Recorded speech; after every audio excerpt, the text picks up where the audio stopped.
Hey everyone, this is Ezekiel O'Callahan with Raptor Chatter, and the reason I was taking off my mask there at the beginning is because some of you haven't been listening to the advice I give at the end of my videos, and as such I am currently quarantining separately from everybody else within my own house.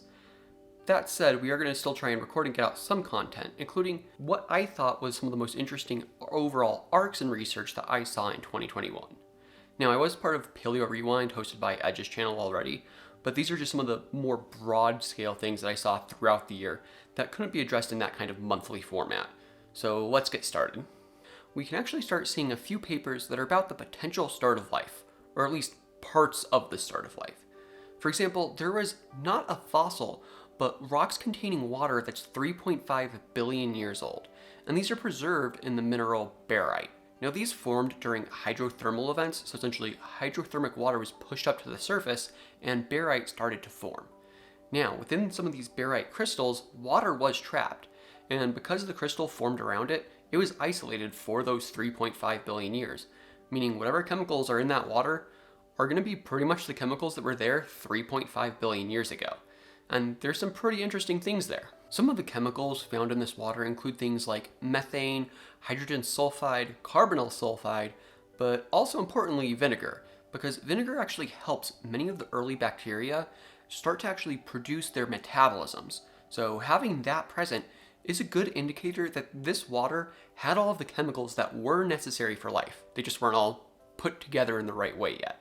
And while this paper doesn't specifically address how they would have been put together, there are other ideas that have shown that this combination of elements could, through something like electrical charge from lightning, potentially form at least self-replicating amino acids, and then from there, those would evolve and turn into cells. Now, to put into context this 3.5 billion year old water, it's important to understand what was happening around the world at this time. And you can actually see this at one of the sites where they collected some of these samples from, because just above the barite layer is a layer of stromatolites. And stromatolites were an early form of life, some of which are actually still around today in places like Shark Bay, Australia. And they're essentially bacterial colonies that photosynthesize, kind of like plants, except it's all individual single cells that just happen to live together. It's believed stromatolites and other cyanobacteria like stromatolites essentially produced a massive boom in oxygen, causing the Great Oxygenation Event right around 3.5 billion years ago. And that this oxygenation event was the first step towards having the modern day type of atmosphere that we have today. And without it, there would not be that much oxygen in the atmosphere.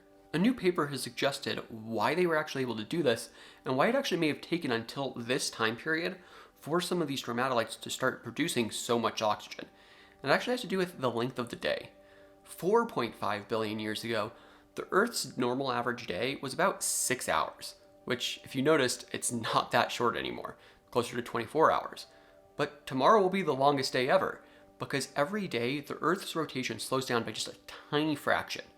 And over millions of years, that means the day has gotten longer, and that's important for stromatolites, because while stromatolites do use photosynthesis to get a lot of their energy, there's times where the sun isn't available, and that means they need to use aerobic respiration, which means they're absorbing oxygen in order to produce energy. And if the days are short, they can't store enough energy from photosynthesis to last through the night. However, by about 3.5 billion years ago, at least based on observations of modern cyanobacteria, it's very likely that the day would have been long enough for many of these cyanobacteria to actually be able to store energy throughout the night, meaning that essentially, as the Earth slowed, it created conditions conducive to stromatolites producing massive blooms of oxygen. And then this led to the diversity of life that we see today. And so that's really good for understanding how early life started to evolve and develop. But that isn't quite the same thing as complex life. But we can tell by at least 1 billion years ago, there was life which had multiple cells of different types living on the planet. The newly named genus Bicellum shows the kind of development that these organisms would have had, from multicellular, very simple multicellular organisms, to starting to produce differentiated cells, to those differentiated cells forming kind of outer coating on the organism, kind of like a cyst. But because it has different types of cells, that does mean we can at least taxonomically narrow it down to one of the groups that does have different types of cells today. That is, things like plants, animals, and some types of fungi. Now, we can't tell exactly which group it should belong to, but we can at least say that it does seem to belong to one of them, and that these groups were starting to diversify by at least 1 billion years ago. Now, that doesn't mean a perfectly formed animal would exist at this time, just that some potential cell clusters were starting to evolve into things like animals. And on the subject of cells, cellular paleontology has been a growing field, and one of the papers that looked at it looked at a Caudipteryx fossil from the Jehol biota, which has some incredible fossils and I will be talking about later. But for this paper, they actually took a small section of the bone of this Caudipteryx and dissolved the bone part away. And I say that because the bone is very high in calcium, so it dissolves easier than things that are high in things like iron. This is important to understand how the animal fossilized, because when you look at some of the cartilage cells, you can actually identify where they actually weren't replaced by calcium, but instead were replaced by iron. And that means they stayed through this dissolving process, and you can actually see some of the structures that were present in these very, very ancient cartilage cells, and that they're actually very comparable to the same structures that are present in chicken cartilage. Now that's not really that surprising because the oviraptorans, like Caudipteryx, are still pretty closely related to birds, although not directly, but it does help us understand more of what was going on with dinosaur biology. The other main paper this year that looked at cells actually looked at a dinosaur specimen that you may have heard of, because it's a famous Tyrannosaurus rex specimen that was shown to have preserved at least a little bit of the proteins within that fossil. Now, the proteins weren't original, different elements had still moved around on those proteins, but they still at least showed some of the structures that would have been present in the actual animal's proteins. And how did this happen was the question that these authors were asking. So they looked at where this tyrannosaur came from. What they found by studying the taphonomy, that is, what happened to the animal after it died, is that for at least some time it would have still been exposed to oxygen, which would have continued decaying it. However, partway through this process, it was quickly and suddenly shut off from oxygen because it was very densely packed in mud and sandstone. So densely that new water could not reach it, carrying oxygen, and oxygen could not filter down to where the fossil was. Now, the mineralization still happened, but it's important that it didn't include oxygen, because this is the main thing that allows different decayers to actually process different amounts of animals and essentially turn large parts of them into nothing. And so that's why those proteins were actually able to be preserved. And again, not original proteins, there's still some different chemical changes that have happened, but they weren't fully decayed, and that's the important part. Another topic I touch on a lot is mass extinctions, and especially the Permian-Triassic mass extinction. And that's because it was the most extensive the Earth's history has ever seen, killing up to 95% of life in the oceans, but also potentially 75% of life on land. So understanding it is very important for understanding modern day extinctions, especially since some of the causes seem like they might be somewhat similar. Now for this first paper, I actually took mineralogy from one of these authors, so hi Laura. But it was looking at nickel concentrations within the Sverdrup Basin across the extinction interval. This is important because the Siberian Traps, a series of massive volcanoes, were erupting during this time period. And they actually have very highly concentrated nickel deposits. In fact, the largest nickel deposits anywhere in the world. And so some of this actually got released into the atmosphere. The question is just how much and what effect might it have had. First, you can see how the nickel concentration actually increases up until the extinction interval. So it's very likely that these eruptions had something to do with that extinction. Additionally, at this time, the Sverdrup Basin wasn't anywhere near the Siberian Traps. What this means is that the atmospheric nickel from this eruption pretty much spread globally. And that's important because a lot of other gases were also released, including greenhouse gases like CO2 and methane. And so that essentially means that this spread is probably what caused the extinction by greatly raising global temperatures. But there weren't only volcanic greenhouse gases. There were also gases that cooled the planet, but only for shorter intervals. And that's important to understand because the Siberian Traps were basalt floods, meaning a giant crack opened up the ground and a bunch of basalt, a very particular type of magma, poured out of it.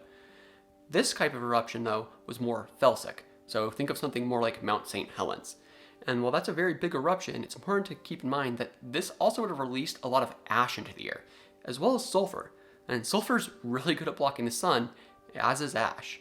So while all these animals would have been trying to adapt to the warming temperatures caused by the Siberian Traps, they may have had even just a year or two that were suddenly very, very cold. For example, closer to the modern day, there was the year without a summer, when around 1800 a massive volcano erupted and crops failed globally because it blocked out so much of the sun. So essentially animals adapting for one type of environment and then for a year having a very different environment.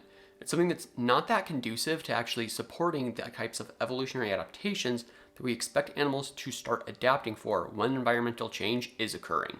But there's also new evidence coming directly from the fossils, specifically in South Africa's Karoo Basin, where during this time period it was a giant basin that had continual deposition, meaning there's no breaks in the rock record in the basin, at least for this time period. And that means you can go up until that extinction interval and see what species are starting to die out or potentially even starting to do better. And that's actually really important because it was assumed most species just eked by. But it turns out Lystrosaurus, one of the most famous survivors, in fact, in parts of the Karoo Basin, it makes up to 95% of the survivors within certain layers. It was actually starting to do well before the extinction fully hit. Essentially, as temperatures rose, it continued to do better and better and just take more and more advantage of the loss of all these other species in its environment. Now, this group did eventually die out, but it does help us understand that there's a lot more different kinds of dynamics going on with these extinctions than we normally think there are. But that extinction opened up space for more animals to diversify during the Mesozoic, most famously the dinosaurs, until they too were killed in a mass extinction at the end of the Cretaceous, when a giant comet hit the planet at millions of miles per hour.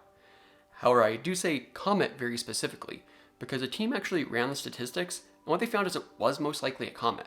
Specifically, Jupiter probably knocked it out of its normal orbit, and that would have sent it potentially crashing through Earth's orbit. And then it just happened to one day eventually hit the Earth, which is unfortunate for life that was around then, but very fortunate for us. Because if the dinosaurs had hung around, we'd probably not be here right now. And the impact, while it was bad, like I said, for us it was good. It was also good, though, for many of the angiosperm plants. And angiosperms just means they're flowering plants, which during the Mesozoic, most plants were gymnosperms. So things like pines, spruce, and cycads, things that don't grow flowers. What this means is that this extinction, especially in at least South America where this was studied, essentially killed off most of the gymnosperms. Now, all of the groups still survived through the extinction, at least based on the fossils that we do have, but the gymnosperms' numbers were significantly reduced. Meanwhile, the angiosperms were able to take advantage of this gap and start growing even more rapidly. And when you look at things like the Amazon basin and see many angiosperms, essentially this impact is what formed the Amazon basin as we know it, or at least the plant life of the Amazon basin. And even in the oceans, it wasn't quite as significant as you might have expected. I mean, it was absolutely dreadful for a few years, potentially as few as 3 or 4, but after that, it actually increased a lot of productivity in the oceans. And the main explanation for this is that once the impact actually happened, it would have stirred up a lot of nutrients, meaning that immediately after the extinction, yes, a lot of things would have died. You'd have very low productivity in the oceans. However, once the sun was actually able to shine through the ash cloud that essentially was spread around the planet during the impact, after that period, you would have new life starting to grow, including many of the phytoplankton that build up the basis of the food web. This might mean that the oceans were actually able to recover relatively quickly after the impact, something that's not normally been quite as studied, whereas with more of the land-based environments, we can actually do comparisons with modern-day plants, whereas these models are actually pretty new, at least for understanding how the ocean chemistry might have been affected by this impact. And now where I'm going to talk about the stuff I talked about with Caudipteryx, the Jehol biota, where again, there's many incredibly well-preserved fossils. And there were actually a number of different papers that were looking at different aspects of this biota, not just describing new species from it like has happened in the past few years. Some of these papers were actually specifically looking at the age of this, because now we can try and understand in better evolutionary time when some of these groups were starting to diversify. The first paper dated the Davig-Gao Formation to about 134 to about 129 million years ago. And this is important not because it actually has these fossils, but because it does seem to be about the same age as the Yixian Formation, which does contain many of the very incredible fossils that we do know from this area. But above the Yixian Formation is the Geofutang Formation, and it too is dated, this time to about 122 to 119 million years. And since it is above, it is younger than the Yixian Formation. So all told, these two formations represent about 10 to 15 million years of evolution. But other work was done to try and tell the paleoenvironment of these formations. And the first one looked at the Yixian Formation to try and understand how tectonic uplift actually shaped the lake that these sediments were deposited in. And they actually have a great little graphic where you can look through and actually see essentially how different faults help to form this somewhat high alpine lake. And alpine lake is kind of a vague term.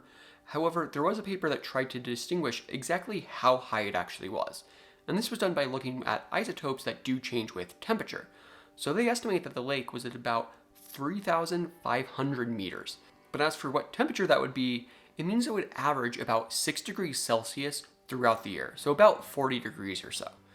What this means is that this was a very cold environment, and when you consider some of the dinosaurs that come from there, including large ones like Tyrannus, which had feathers, it does seem, at least somewhat likely, that dinosaurs may have primarily evolved feathers for the warmth. Something that had been proposed even before this, but now there's starting to be a growing body of evidence to try and understand if that is the case. There were also looks at overall paleoecology, especially within the tyrannosaurs. And I say that specifically within the tyrannosaurs because there were two papers, one which looked at a broad scale look at the tyrannosaurs, and one that was specifically looking at Tyrannosaurus rex. And they both found that it's very likely that some of the young of these species may have actually outcompeted the adults of other more mid-sized species. And specifically within the Hell Creek Formation with Tyrannosaurus rex, the authors have this great infographic where you can see, at least compared to things like the African Serengeti, there's many more mid-sized predators compared to the largest predator there, the African lion, whereas in the Hell Creek Formation, there's this giant size gap. Now, there was also another third team of authors that do address this by trying to essentially say, hey, this might just be collection bias or fossilization bias, where maybe the Hell Creek just wasn't good at fossilizing mid-sized dinosaurs. Now, this will take more research then, and also means that some people might need to essentially overcome their biases in the field, because it's very easy to see the much larger fossil and try and collect that, whereas a more mid-sized or smaller fossil might be more important for the scientific community. Another piece of evidence against this idea comes from the fact that there was a massive bone bed found with multiple specimens of Teratophonius, a tyrannosaur from Utah. And these specimens are all of different ages, and they may have just washed together completely accidentally, but there's also a chance they may have been living in a family group. And if they were living in a family group, you'd expect them to be eating the same things, meaning it's not that likely that the juveniles would be separate from the adults and out competing more mid-sized theropods. Now, I want to emphasize, this does not mean they lived in packs. It's just there's a chance they may have. And hopefully we'll find more fossils that do help to narrow this down. And hopefully we can actually try and understand what the exact social dynamics in the tyrannosaurs actually were. There were also some answers to some larger, long-lasting questions in paleontology.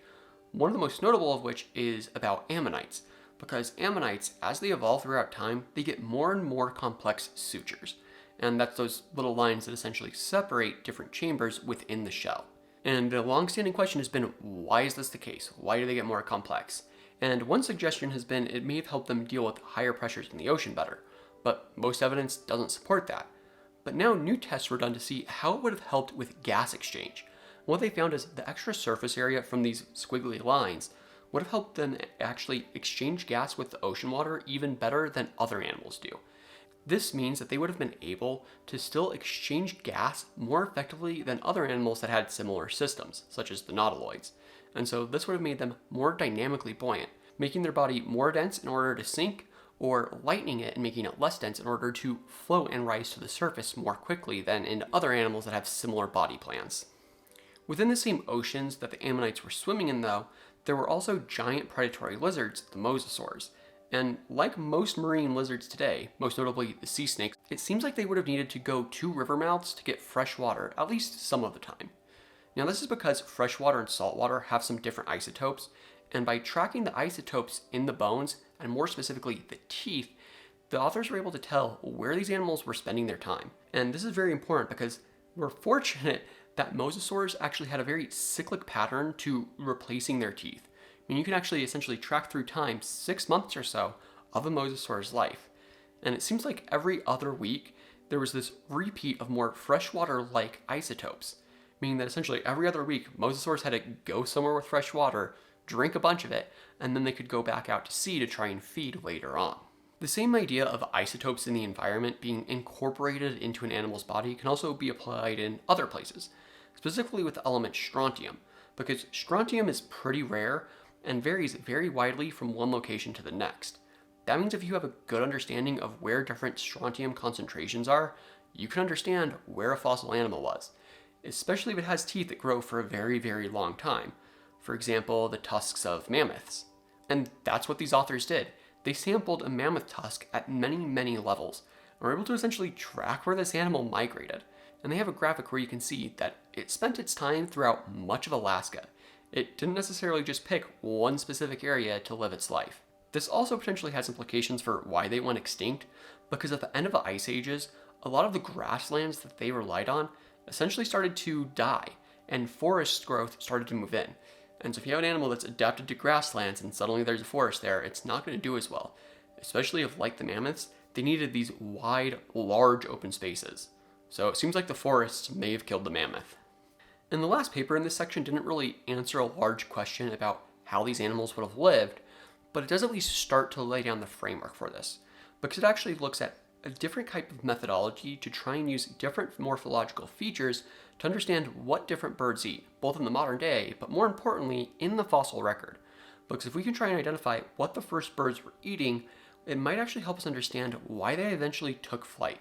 For example, if herbivory is connected to flight in the birds, that would be a very cool thing to understand. And again, this paper doesn't answer that question. It just lays down the framework to answer that question.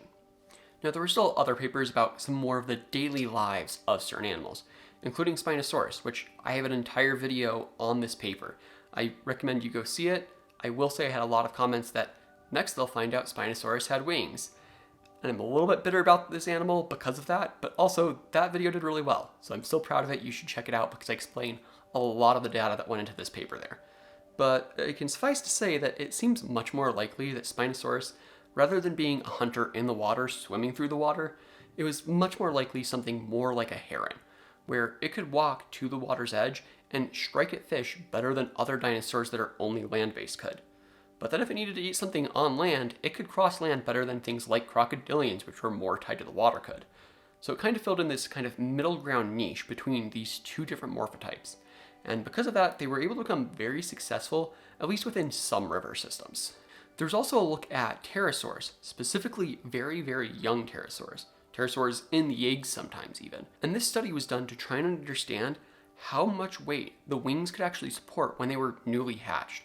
Because if the weight that they could support was less than the weight of the animal, then the wings are just going to break as soon as it tries to flap. And what the researchers found is that based on the wings of these young pterosaurs compared to much larger pterosaurs, including the adults of the same species, it seems very likely that these pterosaurs, the young ones, were able to outperform almost every other pterosaur when it came to flying. Now, there's one caveat to that, and that's the Enuregnathids, which were very small and unusual pterosaurs. However, it's important to understand that these ones would have been very agile, likely catching small bugs while on the wing. And it's likely that the young pterosaurs were also doing this similar kind of behavior, essentially flying through trees catching smaller prey. But then as they matured, they would start venturing out into more and more open lands. Eventually, with one of the species being Pterodostro, eventually flying into more open lands like small shallow pools where they would filter out and filter feed for small shrimp.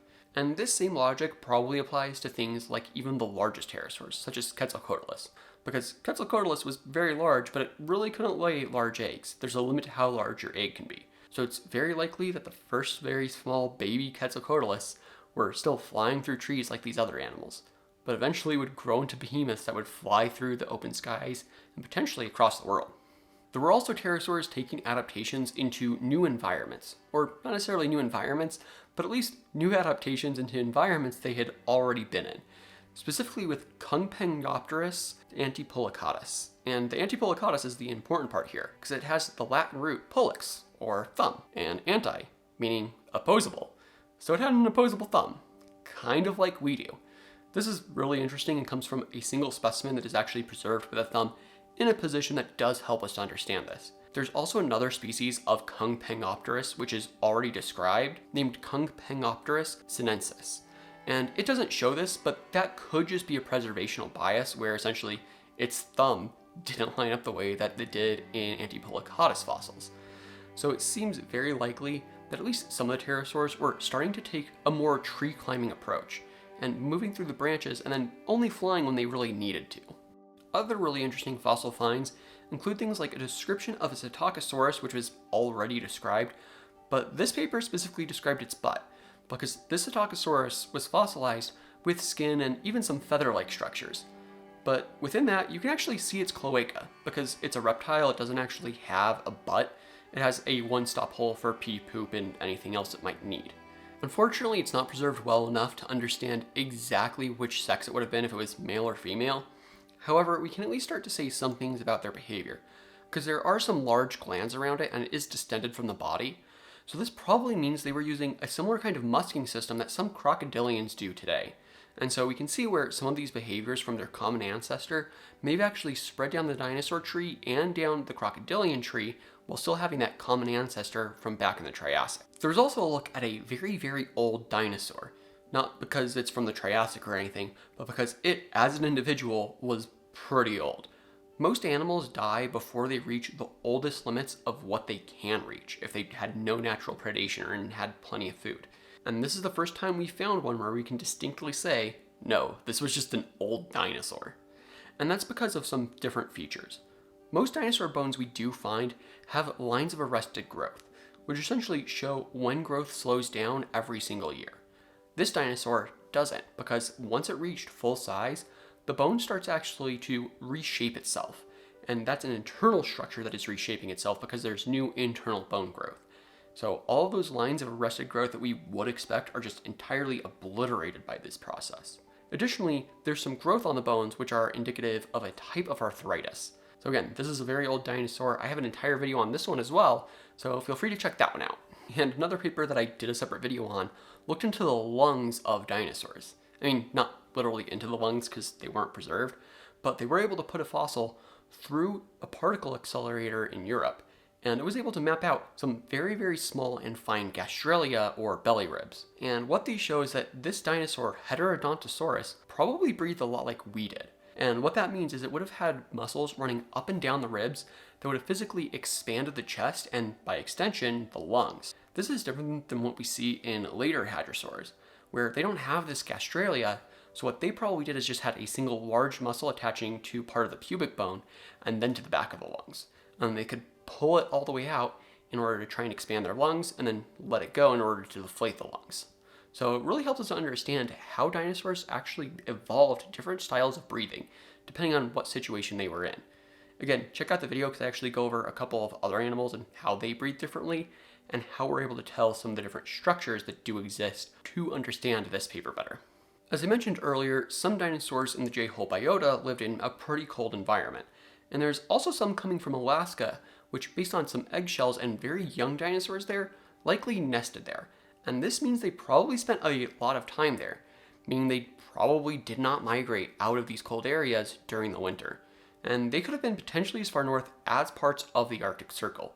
This means that there were definitely dinosaurs, like some troodontids, some hadrosaurs, and some ceratopsians, that stayed where it would have even snowed potentially, and that some reconstructions of things like a fluffy Pachyrhinosaurus may not actually be that far off from reality. And then there's the mammals, and there were a few interesting papers on saber-toothed cats, and not just the most famous one, Smilodon, but also another one, Homotherium, and it looked at actually a lot of their differences.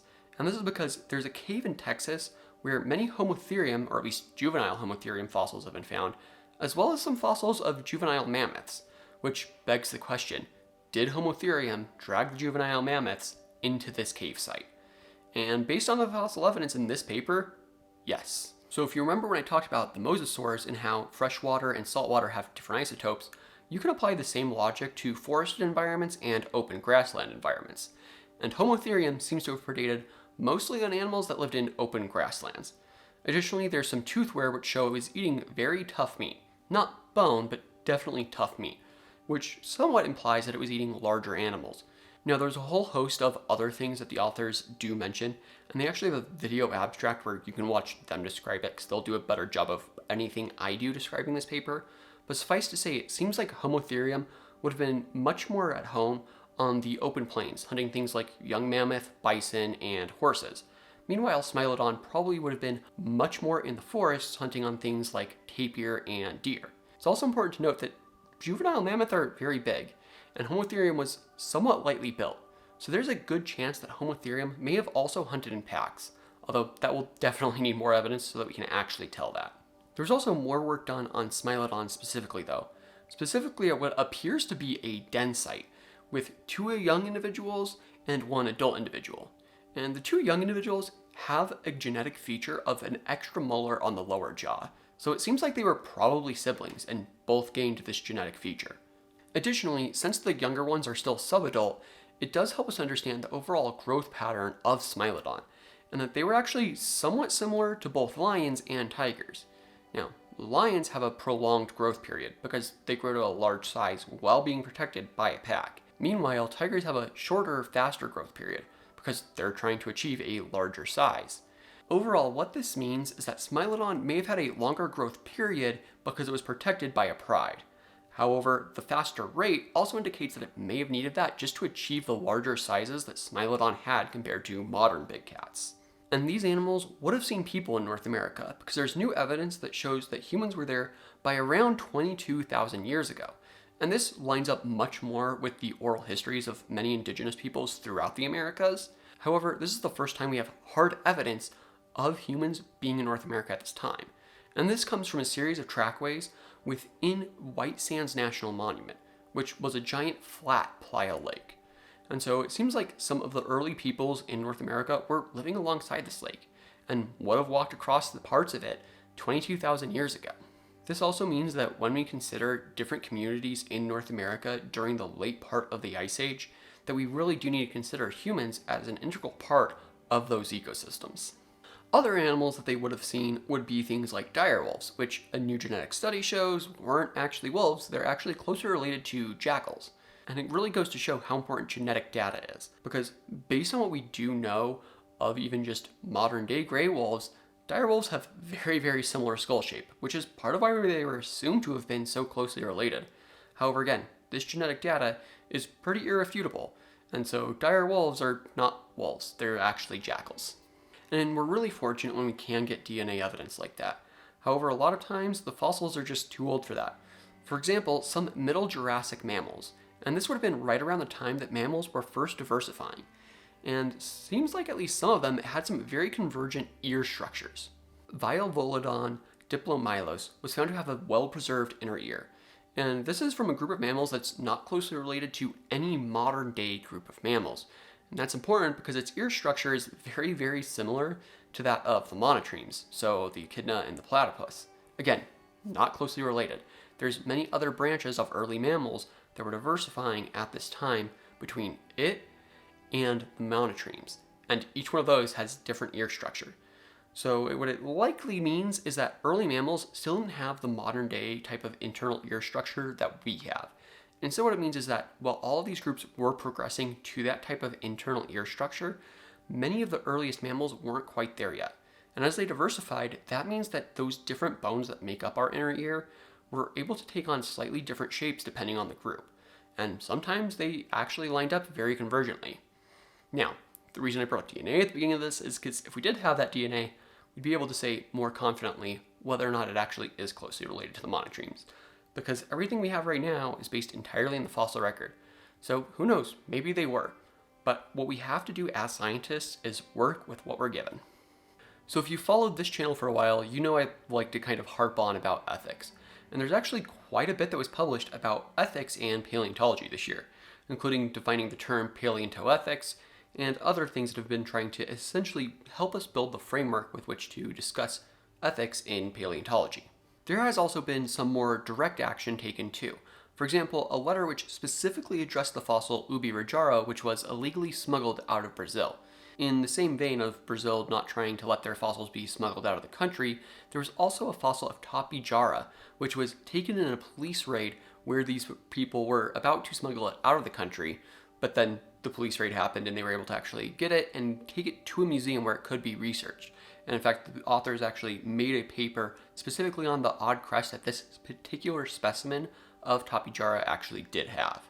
And both of these come back to the long history of colonialism and imperialism throughout large parts of the Third World, and essentially the lasting legacies of those impacting paleontology, especially when you do look at the overall history of paleontology. Because a lot of it is based around essentially rich white guys going around to different parts of the world and taking specimens back to their own countries. For example, Giraffatitan, which comes from Tanzania but is actually in Germany right now and probably should also be returned. Now, like I was alluding to, there were a lot of papers on this, and a lot of these had different methodologies and were looking at different parts of how these impacts still affect paleontology. And so some of them were looking more specifically at which authors are interacting with those authors from other countries and where the fossils in those papers actually come from. And again, it found kind of that same thing I was alluding to again, where it's a lot of people taking fossils out of other countries and then studying them themselves without input of people from those countries. Other things have been looking at essentially geologic departments and environmental departments, and essentially how these kind of evolutionary biology departments are overwhelmingly dominated by white guys. And admittedly, yes, I am one of those. But I do want to try and make sure this is an inclusive science for everyone so we can actually try and make the progress that we want to, so that we can actually have a more equitable science so that we can get more ideas coming from more places. And finally, with ethics, there were large steps taken addressing Burmese amber. The Society of Vertebrate Paleontology actually extended their idea that we need to put a moratorium on research coming from Burmese amber. And for those of you who don't know, Burmese amber has some incredible fossils in it. There's been mostly entire birds in it, a dinosaur tail, and also some very, very well-preserved insects.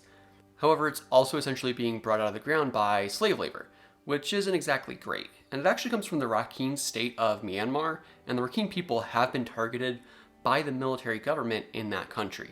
So hopefully by bringing more attention to this issue, we can actually try and address the violence that is happening in Myanmar and try and hopefully eventually start studying some of these fossils, because they are very good specimens, but even the best specimen in the world isn't worth the type of violence that's been associated with these fossils.